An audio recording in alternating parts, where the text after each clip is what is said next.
Welcome to the Montana State University Profitability in Agriculture podcast. My name is Joel Schumacher, and I'm a co host, and I'll be the only host here on today's episode. And I'm an Extension Associate Specialist here. I'm also our Agriculture and Natural Resources Program Leader. The goal of this series is to spotlight MSU Extension subject matter experts and some other friends we've got that are going to join the podcast from time to time with expertise in different areas of Montana agriculture. And we're going to take specifically a look at some of that applied research that MSU does, and specifically MSU Extension and the Agricultural Experiment Station, and some of the outreach we do to farmers, ranchers, land managers to help make informed decisions, but also profitable decisions across the state of Montana. And today we're going to be talking about some soil health related issues. And we're really lucky to have Dr. Clain Jones with us here. But before I get fully into talking about Clain, I want to talk a little bit about MSU Extension. MSU Extension is part of the land grant system here at Montana State University, but also at every state in the union. We've got a land grant system. Part of that goal is to take that information that's developed here at the university and bring that out to off-campus audiences. So how we do that, at least in part, we've got 97 different local extension agents who are housed in county and reservation offices across the state. We've got about 45 subject matter experts based here on campus, mostly in Bozeman. We've got a handful located remotely or out at some of our research centers that we might talk about later.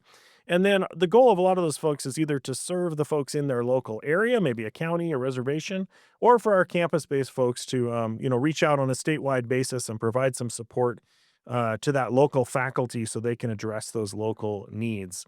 The goal here is to really to improve the lives, improve the communities, support agriculture, support Montanans by providing unbiased research-based education that really integrates that learning and discovery that's happening here on campus, and then engaging that and getting feedback with our, clientele, our users across the state, and really strengthening some of those social, economic, and environmental well-being issues across the state of Montana. So let's hear today a little bit from Clain Jones, who is our Extension Soil Fertility Specialist. And Clain, why don't you start by telling us a little bit about what you do for MSU Extension, how long you've been doing it, and then we'll get into some more detailed issues. All right, Joel, thank you. So, my position is largely extension, meaning I'm out in the state doing outreach, giving talks, working on my webpage, writing extension documents, doing press releases. All of my work involves soil fertility, and that soil fertility could be large acreage farms all the way down to a small garden. I cover it all. Some of the research I do involves things like cropping systems, nutrient fertility, trials, such as right now I'm studying sulfur. I've looked at things such as what's called urea volatilization, which is how much fertilizer escapes to the atmosphere, nitrate leaching, which is how much nitrogen goes down to groundwater. So these are some of the research projects that I work on, even though I have a relatively small research appointment. Yeah, so tell me, let's talk a little bit about that research and outreach component. You're housed in an academic department here on campus, and there are other faculty members who do not have extension appointments. Tell us a little bit about how the agricultural experiment station work, how general teaching faculty in your department, and how extension kind of engage to help support some of the work you do. Right. So like you said, I do work with a lot of researchers who don't have extension appointments, but I will borrow their research with their permission and get it out to people who can use it in the state. I work fairly collaboratively with people out at the research centers.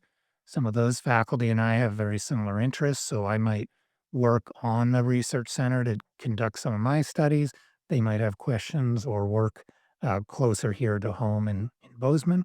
And then we wrap up everything with either journal articles, extension documents, press releases. And again, my main job is to get out anything related to soil fertility to Montanans who can use that info. And Clay, you mentioned that network of research centers. I believe we have 7 formal centers and a couple kind of satellite sides and sites, and also a couple USDA facilities here in the state as well. But Montana is an awfully big state. How does that geographic differences, soil differences, climate differences play into the work that you do? It's huge. So soil fertility is highly dependent on both weather and soil conditions. And those vary greatly from, say, Creston in northwest Montana, where the soils are quite sandy. It's a bit warmer, all the way up to, say, Havre and over to Sydney, where the soils are a fair amount cooler, tend to be a lot more silt and clay in those soils. That greatly affects how much of those nutrients might make it to a crop. All right. Well, thanks, Claim. Well, let's get into a couple details now that you've seen a little bit about kind of the structure of how we work here. One of the things, I happen to be an economist by training, so talking about ag profitability is kind of near and dear to my heart, but we've certainly seen high phosphorus fertilizer costs recently. So that's obviously, a big issue to producers whenever you've got something that's pretty expensive in terms of applying it correctly and in the right amounts. What kind of advice do you give folks, or what kind of approach do you have them take with maybe phosphorus specifically, but any other fertilizer recommendations that you've got? So we use what's called the 4R approach. The 4R approach means using the right rate, the right source, fertilizer source, the right placement where you put that fertilizer, and the right timing. All of those have been found to greatly affect how much of that fertilizer makes it into the crop and therefore affects economics. So, for example, with phosphorus, phosphorus does not move very quickly or very easily in the soil at all. So, it's really important to get that phosphorus close to the root zone. How farmers do that is they often apply their phosphorus directly with the seed. Therefore, it's going to be right there where the plant needs it. If instead phosphorus is what's called surface broadcast put on the surface, that phosphorus likely will stay right there near the surface and not make it to the root zone for that year and maybe a few years after. So placement is really important for phosphorus specifically. Timing, we generally put phosphorus on near the time or at the time of seeding. If you put it on too late, it likely does not get into the crop and really affect that year's yield. Source in Montana, most of the phosphorus is what's called monoammonium phosphate.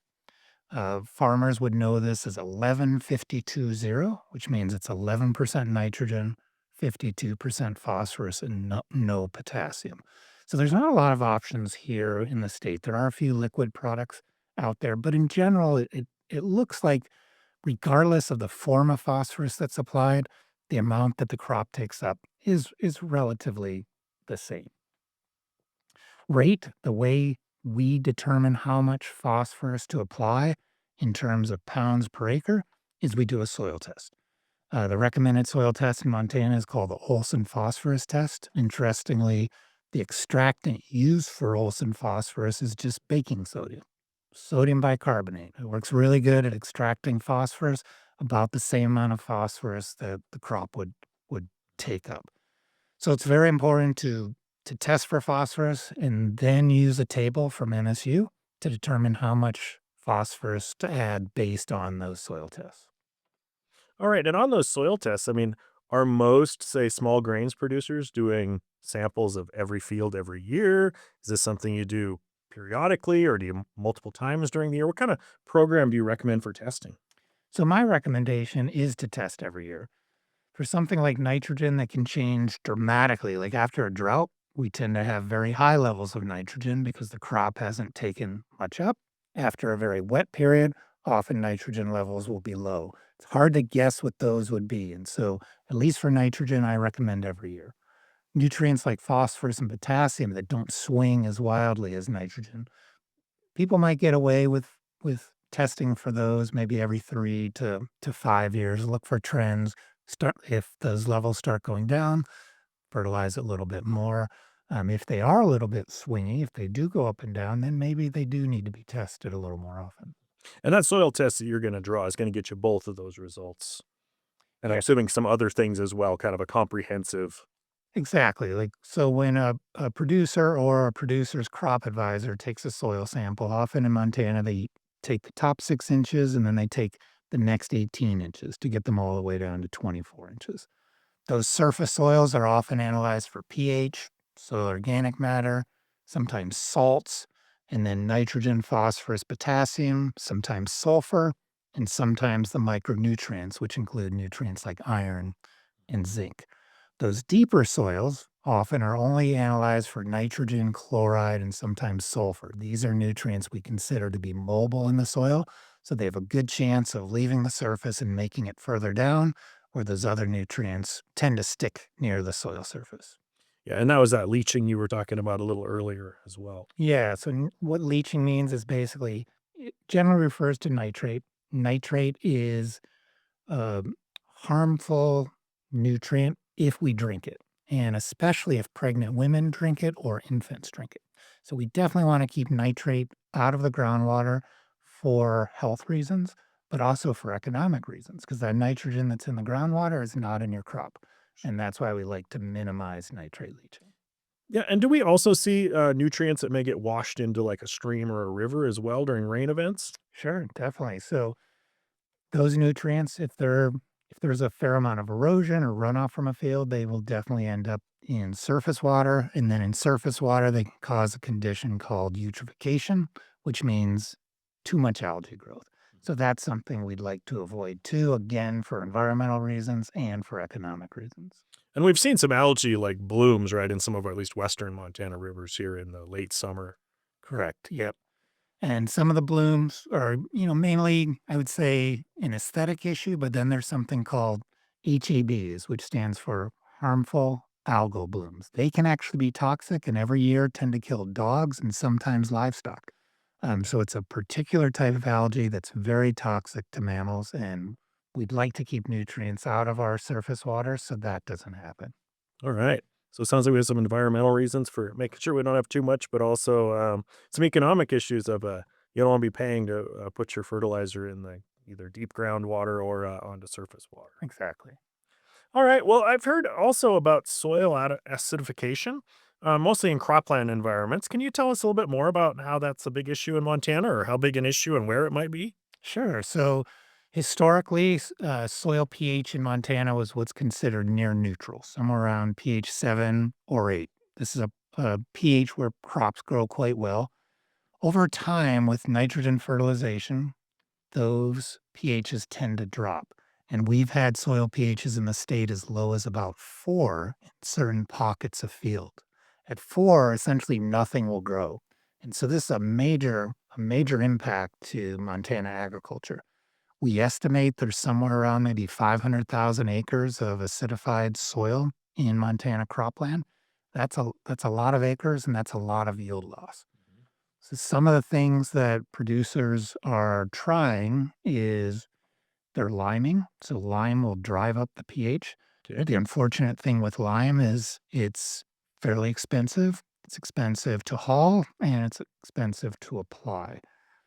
Farmers are also experimenting with what's called acid resistant or pH tolerant, low pH tolerant crops. So there's certain varieties of crops, such as there's something called loom, which is a type of spring wheat that's more tolerant to these low pH environments. Some farmers and researchers at Montana State University have found if you apply phosphorus with the seed, it actually will tie up the toxic part of that soil, which is an element called aluminum. And then others are really working on prevention. So you've all heard the adage that an ounce of prevention is worth a pound of cure. Instead of buying an expensive lime spreader, hauling expensive lime, some farmers are recognizing instead of waiting till they get to have a low pH soil, they're trying to prevent the problem. And the main way to do that is to use their nitrogen fertilizer more efficiently. So, how do we do that? Certainly, soil testing, using more legumes in rotation so you don't have to fertilize. Certain crops like malt barley requires less nitrogen than say spring wheat does. So these are all things that a producer can do to attempt to prevent acidification. Okay. Does organic, rotations, does that help as well? So organic rotations, meaning not using synthetic pesticides or synthetic fertilizers, definitely helps because the main cause of soil acidification appears to be ammonium-based fertilizers, and those include the most common form of nitrogen fertilizer used in Montana, which is urea. Organic farmers are typically using cover crops as their source of nitrogen. Cover crops don't appear to have much effect on soil acidity. Okay. So you kinda mentioned, having like lentils in there that might be able to fix nitrogen might be a solution. So, can you talk to us a little more about inoculants, things that help that nitrogen fix, and what is kind of findings on having peas and lentils in those rotations here in Montana? Yeah, so the reason that legumes don't need any nitrogen fertilizer is they form what's called a symbiotic relationship with bacteria in the soil. Those bacteria, along with the plant roots, form little nodules where these bacteria grow and thrive. And then within those nodules, nitrogen gas from the air is converted over to a form of nitrogen that the plant can use.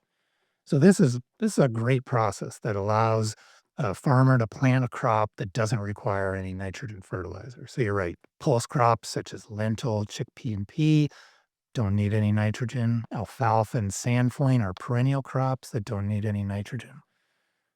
To make this process work the best, farmers apply what's called an inoculant. They do that with the seed. There are several different types of inoculants out there. One is a liquid form, and then there's something called peat powder, where there's essentially this very fine powder that's applied to the seed. And then there's granular, so little chunks of these rhizobia. Overall, I would say from what I've seen in the research, the granular works somewhat better than the peat powder. The liquid is a little more variable. One issue with liquids is the organism's truly alive in that liquid. If you accidentally leave it in your truck on a hot day, that organism is no longer alive. The peat based and the granular are kind of in a sleepy stage, a hibernating stage. They can handle a little more heat. In studies that my colleague Perry Miller and Research Center faculty did in Montana and North Dakota a few years ago, I was involved in this project as well. We did not find big differences between these peat based inoculants and the granular. Part of the reason we think is that pulses have been grown for such a fairly long period of time now in North Dakota and Montana that these organisms are essentially everywhere in the soil. So we generally did not see huge benefits of inoculation except at a couple sites. And we don't know why, but there we did see some fairly big benefits of inoculant, but not large differences between the types of inoculant. Well, that's pretty interesting. And you mentioned too that there's been quite a few lentils grown over the years, and I know I've been working in this area for a couple decades now. And when I first started, peas and lentils were not a big crop in the rotation mix, and now, you see over 1 million acres every year of these. So has that helped with this issue that we have this additional market for some of these crops that weren't part of our 1990s general rotations? Helped with the soil acidification issue. Hmm. Theoretically, they should. Those fields that have pulse crops in them do not need as much nitrogen, certainly in the year that the pulse crop is grown, and then a little less nitrogen needs to be applied the next year. So it should help, but we still are seeing acidification in areas that do have a fair amount of these pulse crops. Okay. So it helped a little, but Yep. has that maybe been the silver bullet for everything, Correct. which I think is the common story for most innovations in agriculture? Exactly. Well, part of Montana is certainly small grains type crops that we've been talking about here, but a big part of Montana is also cattle production. So, can you talk to me a little more about how alfalfa, which generally is grown for hay here in Montana, how do the nitrogen fertilizer requirements for alfalfa kind of fit into this story? Yeah, so alfalfa is also a legume. It does not require any nitrogen. So compared to say growing straight grass, if you were to grow straight alfalfa, you need essentially no nitrogen fertilizer on the alfalfa. You could need a fair amount on the perennial grass. A lot of farmers in Montana grow a mix of alfalfa and grass because that's ideal for our major livestock industry, which is beef cattle. They do really well on a blend of alfalfa and grass, and that mixture would need a little bit of nitrogen. So definitely alfalfa is good for a number of reasons. It decreases nitrogen need, it decreases nitrate leaching, it likely decreases acidification. And we've actually found Perry Miller and I and some others have found that by planting alfalfa in a field that was going acid, we actually were able to drive the pH back up. Um, substantially in about 4 years. So that's an alternative for farmers who say don't own a lime spreader, don't want to haul lime. They could integrate a perennial mix of alfalfa and grass or straight alfalfa into a typically annual field. Do that for 3 or 4 years, either till that or spray it out. And the odds would be that that field would have less of a chance of becoming acid than a field that sticks with annual rotations like wheat and barley. So, one thing with alfalfa or hay stands in general, a lot of times those are perennials. So, planted and then that stand is left in place for 3 to maybe 10. And there's probably some farmers who push it out to 15 years or something before they then tear it up and either replant back into that with a similar crop or go to some other, annual small grain or something. What's the needs for soil testing when you have a multi-year crop like that? Do you just do it before you start, or is it something you need to manage with the fourth year of your alfalfa stand or something? The best time would be before you start. One reason is at the time of seeding, that's often the best time to get fertilizer worked into your soil.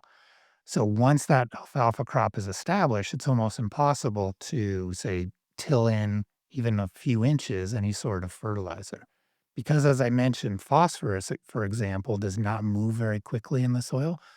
The best time to get it in would really be at the time of seeding or a little before seeding when it's not a major problem to do a light tillage of that field. It's almost impossible after that alfalfa is established. Because you'd pretty much be top dressing at that point. Yeah. Yeah. And I still recommend soil testing, but you have to be patient, meaning if the recommendation comes back that you need some phosphorus and potassium, it likely won't have a big benefit this year. It might have a benefit the next year or the year after that. So some of our acres that we're talking about here are certainly dry land acres, so not irrigated. Is going to an alfalfa type crop a viable option in some of those dry land environments, or is that an irrigated only solution? No, there's a fair amount of alfalfa grass grown dry land in Montana. Certainly, it's far more dependent on Mother Nature, but there's a fair amount of it out there. There's just land that's away from a river, away from an irrigation ditch, and it is a great crop for livestock. Sure. So those folks do have that option if they've got pH issues. That might be a tool that they might be able to implement. Definitely. Well, let's talk about one other kind of, I don't know if I want to call it a hot topic, but it's a word I've heard a lot about in the last 4 or 5 years of cover crops. And we've heard it, and of course, sometimes you hear about them in other parts of the country where they're getting more than one planted crop per season. We're here in Montana, we don't harvest two crops that are planted separately anywhere in the state. We do see multiple cuttings of hay, but that's the same stand there. So can you talk to me some here about cover crops and how like that fits into this mix about nitrogen and soil testing and some of the same issues we've been Sure. talking about? Yeah. So cover crops, yeah, I would say over the last 15 to 20 years have become more popular in the United States and really throughout the world. People view them as a benefit to soil, a benefit to soil health, hopefully a benefit to the next crop. In studies that I've worked on here, again, largely with Perry Miller, what we have found is that because cover crops use water, the next crop often is impacted, meaning there's typically lower yields. We have also found that cover crops do help with soil health, as would be expected. We're returning more organic matter, more material to the earth rather than, say, leaving it fallow. So there's a trade off there, right? Um, Economically, it's hard to pencil out cover crops unless they're grazed. Then it seems there might be some benefits. But if they're just sprayed out, there's a cost that goes into that. There's a cost of the seed, which can be substantial. There's some cost maybe for weed management and then spraying termination time, and there's no revenue gained. So there's the advantages to soil health, but there's the disadvantage of economics, where yield of falling crops are often hurt, at least in the short run. Some of these studies we've worked on have been 7 or 8 years.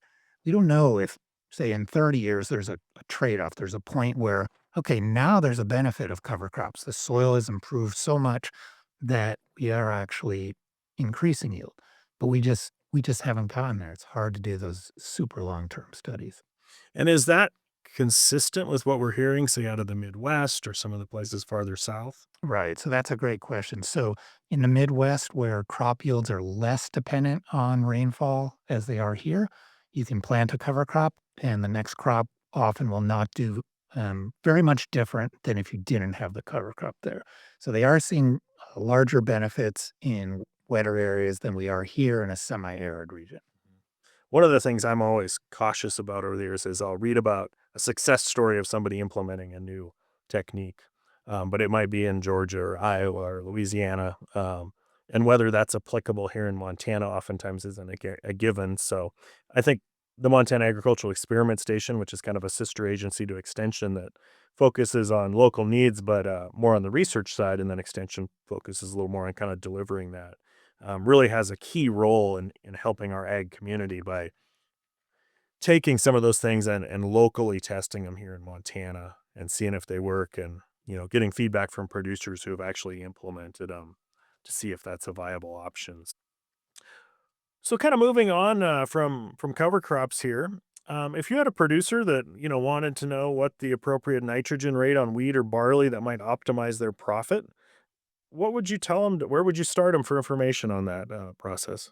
I would suggest that they go to my web page. It has an economic nitrogen rate calculator that I worked on with Dwayne Griffith, an ag economist from several years ago at MSU.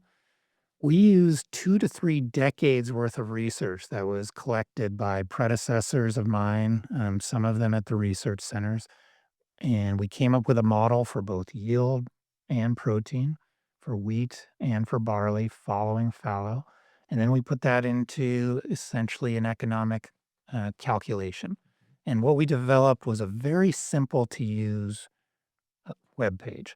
On there, there's little slider bars where you can change the soil nitrate level, you can change the price of wheat, you can change the cost of nitrogen fertilizer, and what this calculator will show you visually on a graph is the best nitrogen rate to maximize profit. So that's what I would strongly recommend. For years, we've used the amount of pounds of nitrogen per bushel. That's been a very standard recommendation. When nitrogen was cheap, that didn't do too badly, but nitrogen is not cheap anymore. And so it would be much better, and farmers know this. They're not into optimizing yield, they're into optimizing profit. That's what keeps them in business, increasing their profit. And that's what this nitrogen rate economic calculator allows them to do. Yeah, and for those listeners today, we'll link that in the show notes today. So you can certainly Google it if you want, but you can also check the show notes and you'll be able to access that information there as well. Along the lines of that, do you need to have a soil test in hand when you're going to run that calculator? Is that a kind of prerequisite? It really is because without knowing how much is in the soil, you don't know how much to add. If you have 100 pounds of nitrogen per acre and the crop only needs 110, you don't need to add very much. If you only have 5 pounds of nitrogen per acre in the soil and you need 110, you need to add quite a bit. So you do need that to use the economic N rate calculator. Maybe you have years of data where you could take a guess, but overall, I would recommend having that soil test in hand. And for those folks maybe that haven't been doing soil tests, do people usually do their own soil tests? Do they have a company come out and do it for them? And then what labs are doing that kind of work here in Montana? The vast majority of producers who I know pay a crop consultant to do that. One of the reasons for that is the crop consultants almost always own hydraulic probe trucks. It's very hard to get down to 2 feet, which is what we recommend for soil sampling with just, say, a hand auger or a push probe. So that's a big reason that the crop advisors do that. And then they send their soils off to a lab that they have a relationship with. Sometimes those are in the state, often they're out of the state. The biggest labs are not located in Montana. Sure. And roughly what's the cost of a soil test running these To days? do what I would call like the standard big six, which would be pH, soil organic matter, salts, and nitrogen, phosphorus, and potassium, can be as little as about $25, maybe as much as $40. Sometimes a crop consultant might want to get your business, and so they might offer to waive those costs. It would be something you can negotiate with that crop advisor. And I'm assuming, obviously, most farmers have multiple fields. This crop advisor might come out and take 10 samples for you and get one off each field or several off each field, depending on the size. And then you would get kind of a field by field recommendation. Exactly, and, each field is maybe going into a different crop, has a different crop history. So a crop advisor might take 6 to 8 samples across a field, composite those and mix those into a bucket, and then send that off to a lab. The lab will need to know what crop is going to be grown on that field and how much yield is expected. So maybe 40 bushels per acre of wheat or 3 tons per acre of alfalfa. And then they can make a recommendation. That recommendation can always be checked with MSU fertilizer guidelines. And if you get your results and you don't know what they mean, or you want to compare with MSU guidelines, just give your extension agent a call or give me a call and we can walk through that. Yeah, and those local extension agents are a great resource, not only for the knowledge they specifically have, but they also can reach out to folks like Clain if there's some more technical questions or areas they're not quite certain on as well. So, well, let's move on to another question here. Generally, kind of as a rule of thumb, is it profitable to fertilize with sulfur? That's a great question. And it's one that I've been studying over the last 3 years, along with colleagues Pat Carr up at Central Ag Research Center and Perry Miller here in Bozeman.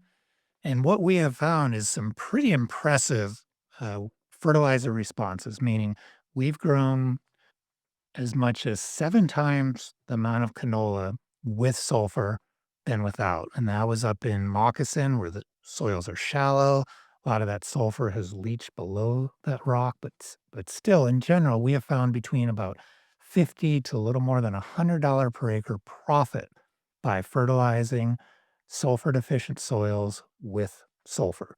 So the best way to find out whether you have a sulfur deficient soil or one that where you'd expect these big profit increases is again to soil test. And I'm developing some guidelines currently to help the producer or the crop advisor determine how much sulfur should you apply on, say, peas, canola, yellow mustard, and wheat. That's what our initial study was.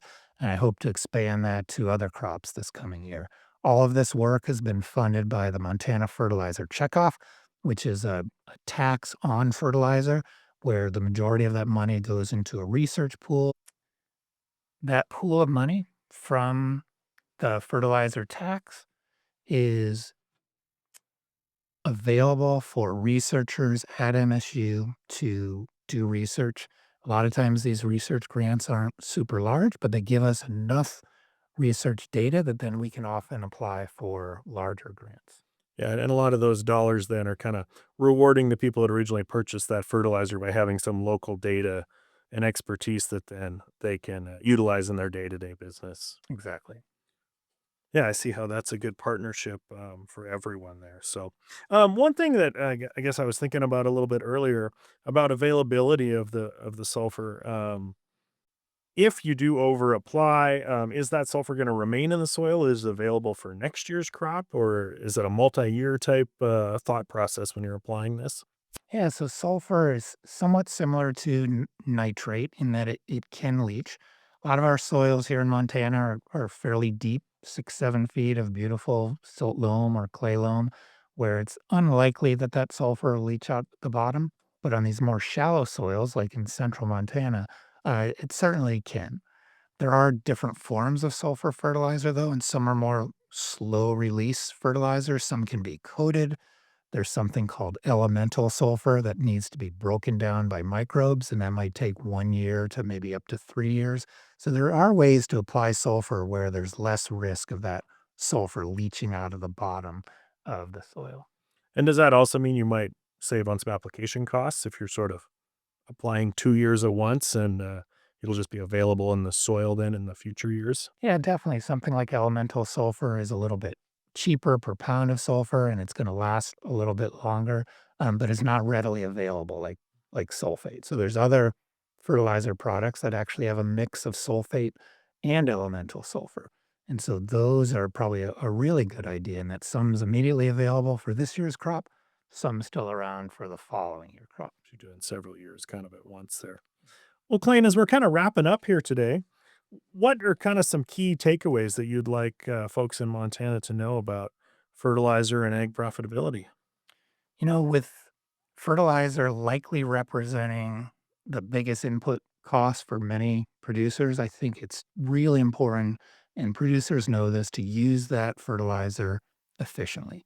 And so to really think through soil testing, how the rate of fertilizer is being developed, getting that nutrient close to the crop roots so there's a better chance of it being used, and applying it at the right time. And so doing all those things should make sure that more of that fertilizer ends up in the crop, less of it ends up, say, in the air or in the groundwater, and hopefully it leaves more dollars in your wallet. All right. Well, Clain, thank you very much for joining us today and sharing just the tip of the iceberg of your knowledge on this topic. And a big thank you to our guests and listeners, those farmers, ranchers, officials across the state, researchers, and other ag professionals for being a part of Montana agriculture and the future of Montana agriculture. You'll be able to find links for the guides we talked about, which are educational resources, that online calculator, where to find your local county or reservation agent across the state, because we do have them scattered across the state, all in the show notes. So please take a chance to look at those show notes and follow some of those resources, and we'd love to hear from you about what you thought, or if you have some follow-up questions as well. So, the next thing I'd kind of like to just remind folks, there will be future episodes in this series. So please subscribe.